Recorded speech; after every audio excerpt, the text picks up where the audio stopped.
Hello everyone, it's your host for Latina role model, Damaris Ramos, and tonight we have a new friend, Carvajal. Florence. Florence was part of the Women's Network. We have the Women's Network the last Friday of each month at 7:15, and you can access the information. Well, it's at 12:50 East Colonial Drive. So every last Friday of the month we are there. Do you like the opportunity? I really enjoy the opportunity of meeting people that are really interested in making a difference in the lives of other people. So tonight it's about you and your story. I would like people to get to know you, because sometimes they will see what you do, but they don't know where you're coming from. So today we're going to talk a little bit more about where you're coming from. Where are you from? I'm from Puerto Rico, and I am the daughter of my mother was a nurse, a registered nurse, and my father was a teacher, an English major, and a former military. How was growing up in Puerto Rico? It was a challenging experience, especially when we have to stay after my parents' divorce.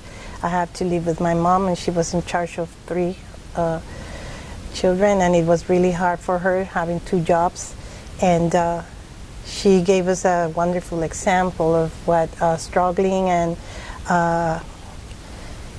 being goal-oriented, if you want to say, call it like that, let's say, because she taught us how to continue moving ahead and never giving up on your dreams. Talking about dreams, growing up as a child in Puerto Rico, tell me about a little bit more about your dreams, because dreams start early in life. When you see the struggling, when you see challenges, you start saying to yourself, like, I wanted to go to this route, I don't want to go to this route. So tell me about those. Yes, in my case, I decided to go through the education, the intelligence side of things.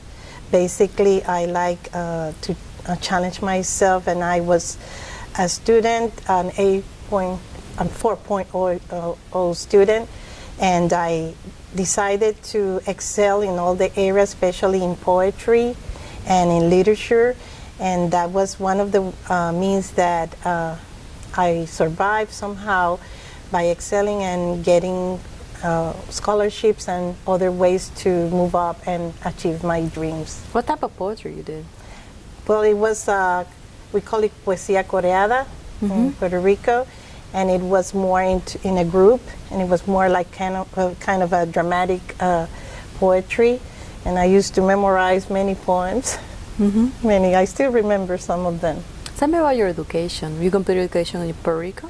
Yes, I started my education in Puerto Rico. I went to elementary.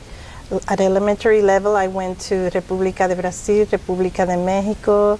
Then I went to the University of Puerto Rico High School, and it was a well-known high school in Puerto Rico. And then went to the University of Puerto Rico, finished my bachelor's in labor relations, and continue at Universidad Interamericana in Puerto Rico, where I almost finished a master's in labor relations by that time. I just missed the master's by 3 credits and came to the United States and finished a master's in teaching English as a second language at Ana G. Mendez. What really motivated you to go from labor relations to English major? Well, I know your father, you mentioned your father there having a major in English. Yes, I would say it just happened. Because I like to read a lot and study as a child, I will memorize pages and scripts and texts from different books, and I said, I'm good at this, and the companies that I work for, they said, usually they will call me and they say, you're good at training and organizational development kind of areas, and I said maybe I should try the part of becoming a teacher, and I have a role model in my father, of course, but I really enjoy teaching. It's something so natural in me. Tell me a little bit about your trajectory of jobs, because I know you mentioned being in a private sector in Puerto Rico. Yes.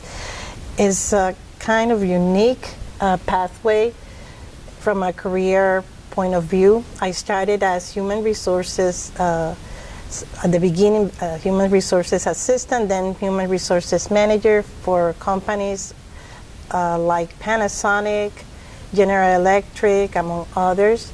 And then I have wonderful experiences with those companies. For example, I learned some Japanese while working for Panasonic, went to Japan, to Osaka, and lived there for a whole month. How was that? How was the cultural, differences? And It was totally different because, especially because I was a manager, I was treated differently.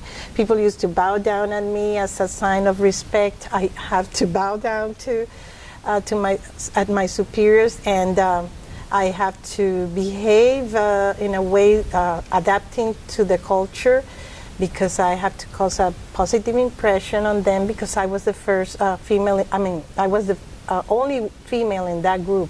Out of a group of 55 men worldwide, were people from Malaysia, from Spain, from all over the world. And I wanted to make a difference. I said I can open the doors to other women to come, and I have to excel here.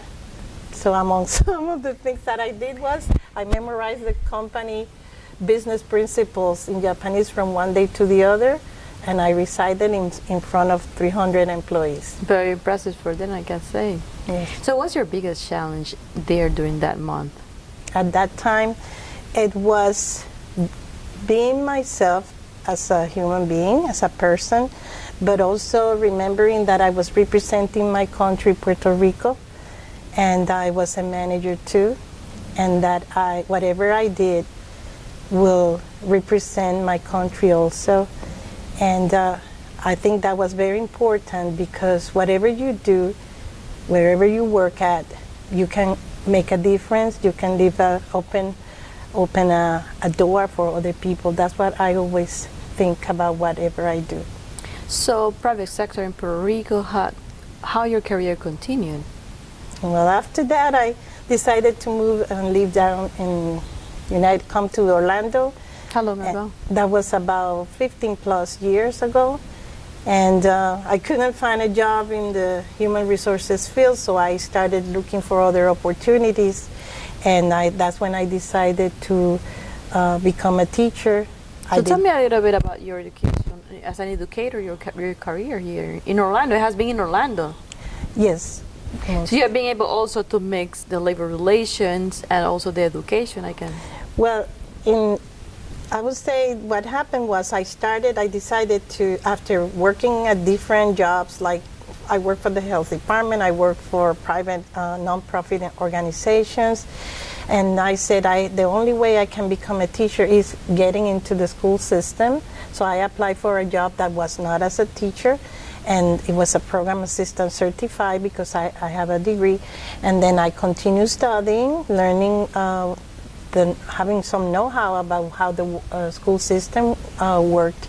And then after I got earned my master's, I got a job. I applied for a job, and I got a job almost instantly as soon as I finished my master's. So it has been your experience that to achieve certain roles in life, you have to get prepared and educated. Exactly. Education is very important, because it doesn't matter if you come from low income, you have a low income background. I came from a low income background, but I have great examples in my mom and my dad in terms of that you can make a difference. Not only move up, but also make a difference. How because I see people, you look back and you see people with very affluent backgrounds, probably not achieving as much as other people. And you see people with probably less material stuff, less opportunities. However, they go forward and faster in life and achieving, higher goals. So that was your case. What makes a difference in your life that you say, I was able to achieve and be where I'm at? I would say that I was goal-oriented. I have a target. I knew that I could make a difference. I always said, how can I impact somebody else's life as somebody did on me? I have many great experiences in my life, people who were there for me when I mostly needed them. And I said, someday I will have an opportunity to do as well. You mentioned Nelson Mandela as one of your role models. Yes. Why him? Because Nelson Mandela is an example of a humanitarian that struggled.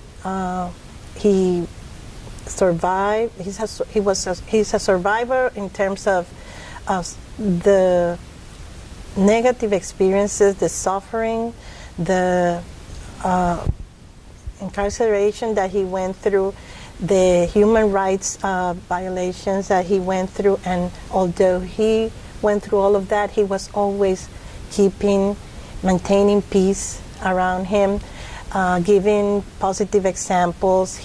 Even the way he expressed himself about others was positive.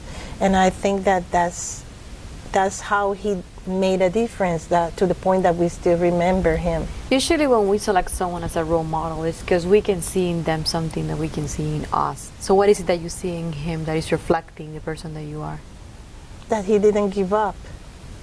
He didn't give up, and he stood for what he believed on, and he never gave up, and he tried to influence others. He tried to give an example and leave a legacy. So you're leaving a legacy with your education. Tell me a little bit more about what you're doing right now.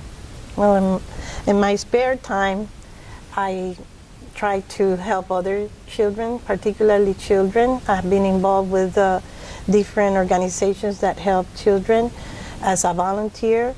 And for example, I tutor kids. I go to the library. I ask the parents have to be with them, present with them, and I tutor children that are at high risk of, for example, not passing the grade, not being retained, or that are low performing or from low socioeconomic status.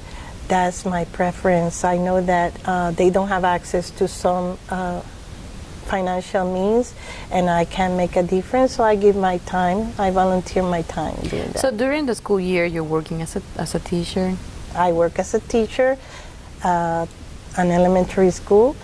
I work at Mid-Florida Tech, teaching English as a second language to adults, and I work at Ana Jimenez University as a professor teaching English courses and education courses specializing in teaching English as a second language. I know that you mentioned the tutoring, you do it very briefly. So do you have a good contact that they can reach you? I mean, in terms of... if someone would like to talk to you a little bit more about that possibility? Yes, like just contacting you or my phone number, and do my best. What would be that number? 407-325-5700. Okay. Now we're running out of time, but I would like you to give us very short advice to those women who look at you as a role model. What would be that advice? To look on, we always have something good that we are at. We have talents, we have abilities, things that you might think that are not important or cannot make a difference in the life of, especially of a child. Believe me, is the opposite. Sometimes being a crafty person can help children to better concentrate on finishing a task. So use your talents, discover your talents, give back to others. It has been a pleasure to have you. Thanks for coming. This has been Damaris Ramos, Latina Models. Thank you and good night.